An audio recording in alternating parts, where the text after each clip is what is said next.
Harpers Ferry, West Virginia is a perfect location to bring the whole family and learn about the historic events that helped shape this great nation. That is until night falls, and the residents of this town head inside and lock their doors, wary of the tales that haunt this town in the dark. We are here to find out if those tales are true. Harpers Ferry, West Virginia has always been a bucket list item for me. I mean, how could it not be? Look at the history that we have going on right behind us from the Civil War. You couple that with the hauntings that are said to occur in this town, and then you take a moment and you gather with a brother from another mother. Whole world, this is Randy. Randy, whole world. Say hello, Randy. Hello, Randy. I knew you'd say that. I couldn't help it. I know. How could you pass up coming to a town like this with special people that you can meet on the way? And needless to say, this is going to be a very unique adventure for us, one that wouldn't have been able to happen without the kindness of people like Randy and people like yourself who watch and subscribe to this video. So thanks for coming along.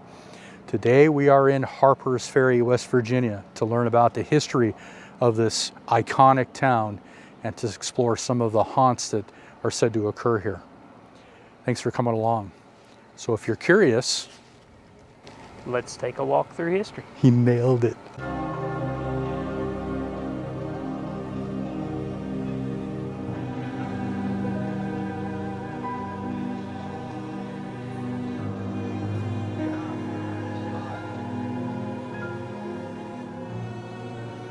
Making our way into town, it was easy to see just why this area was settled.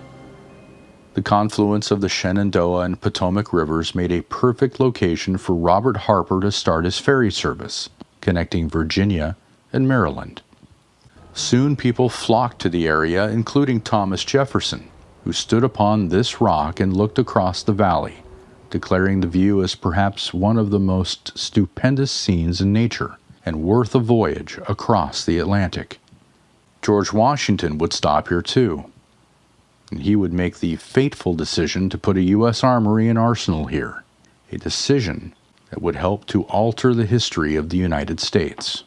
On October 16th, 1859, the abolitionist John Brown and 22 of his raiders attacked the federal arsenal here in Harpers Ferry. Their goal was to collect guns and ammunition, weapons, and to hand them out to enslaved people throughout the countryside to incite a revolt. Didn't work so well for John and his raiders. John Brown and his raiders took refuge here in the fire engine house. The local militia had them pinned down for a solid day, and then Lieutenant Colonel Robert E. Lee and his Marines finally came to the area and ended the standoff. Lee's men stormed the firehouse and captured most of the raiders, killing a few and suffering a single casualty. Brown was quickly tried in Charlestown for treason against the Commonwealth of Virginia, murder, and inciting a slave insurrection. Convicted of all charges, John Brown was hanged on December 2nd. Today, Harpers Ferry commemorates the John Brown raid here in the rebuilt and relocated fire engine house, and the National Park Service gives guided tours to experience the stories and scenery of Harpers Ferry National Historic Park. But there are other stories that we are here to experience. Stories of the ghostly kind.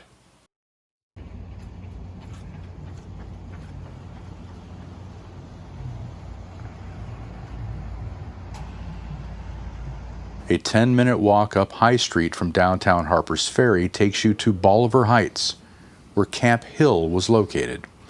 Camp Hill served as an encampment for many troops, both Union and Confederate, during the American Civil War.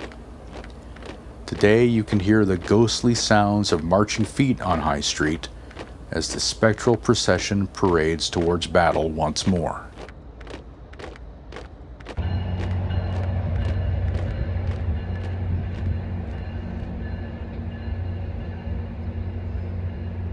St. Peter's Catholic Church is home to two ghosts. Father Michael Costello was the priest at St. Peter's from 1857 to 1867. He was here when John Brown raided as well as during the Battle of Harpers Ferry. His ghost has been seen walking the grounds of the church, looking after the echoes of the soldiers who were cared for here. A Civil War soldier has also been seen at St. Peter's. He was mortally wounded in battle and laid on the church steps, waiting for a doctor.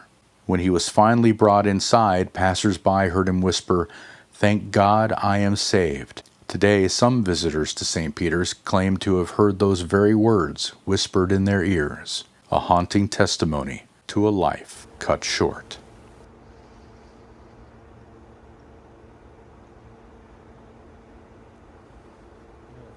Rachel and Robert Harper built their home on this hillside in the late 1700s. It was their ferry service for which the town is named. To avoid the outlandish taxes of the British, Rachel hid vast amounts of money in jars around the property, not even telling her husband of their whereabouts. In 1780, Rachel fell from a ladder and died. She never revealed the location of the money jars. Some believe the money is hidden in the garden across from the old home. Rachel, wearing the clothing of the 1700s, is seen peering in that direction from a window overlooking her garden, still keeping a watchful eye on her money.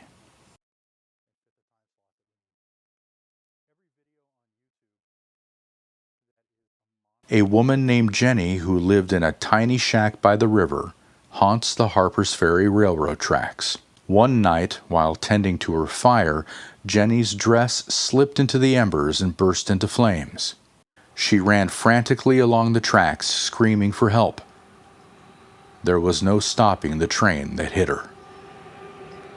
Since then, some engineers have reported seeing a huge ball of flame rolling along the tracks.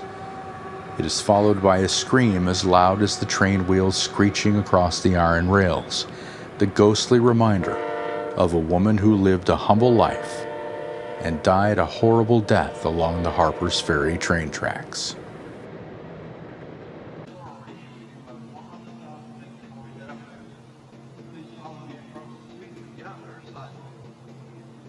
In a desperate attempt to free his beloved wife and child from slavery, Dangerfield Newbie, a freed slave, joined John Brown's rebellion. During the raid, Dangerfield was killed by a spike through his neck. So outraged at the assault on their town, citizens later took Newbie's body and repeatedly stabbed it and amputated the limbs. His body was then tossed into the alley to be eaten by hogs running the streets. Now that alley is called Hog Alley.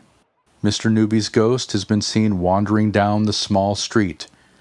He dons a horrible scar across his throat and appears to be focused hard upon the ground as if he's still trying desperately to find a way to free his wife and child.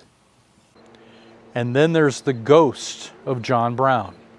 And although John Brown did not die in his assault, his ghost seems to wander the town. Many who have seen him say that at first they think they're looking at a modern-day reenactor, dressed in full costume. But when they attempt to get close to the man, he simply vanishes. A clear sign that his spirit still wanders the streets of this historic town. Whether you believe in spirits that walk the earth or not, Harpers Ferry is a must-see location, a bucket list item. But don't be surprised if that when you come here, you get more than you bargained for. Thanks for watching, everybody. We'll see you next time as we explore more curious history. Take care.